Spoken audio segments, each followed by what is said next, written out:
Zdarovo, bachurai, zdarovo. Šitam video aš jūs pamokysiu, ką reikia daryti, jeigu jūs, pavyzdžiui, nuėjote į mišką ir jūs užpuolė vilkai. Nu, pavyzdžiui, nuėjote ten grybų parinkti arba uogų. Jūs žiūrite, kad jūs apsuka vilkai. Kokie 6-7 vilkai, žinai. Nepasiduokit. Kovokit už savo gyvybę. Jūs esat bachuras, vyras ir neturi pasiduoti. Tai aš jums sakau, jie jūs va ir vaikšto.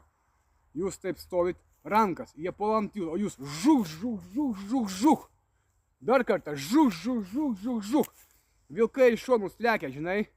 Jeigu jums į kojas kanda, sėdat ir irgi žuk, žuk, žuk, žuk, žuk.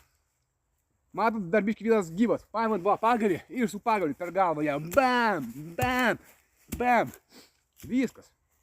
Vilkai nukauti, jūs bachuras, jūs ant žirgo. Jūs vyras, kaip sakoma. Tai va, taip, kažkaip taip, bachurai. Plius minus. Ir dar jeigu namie nėra ką valgyti, paimat vieną vilką ant peties ir namo nunešit. Žmona metat, sakot, aš vyras, sumedžiojau, pagamint kažką valgyti. Ačiū jums.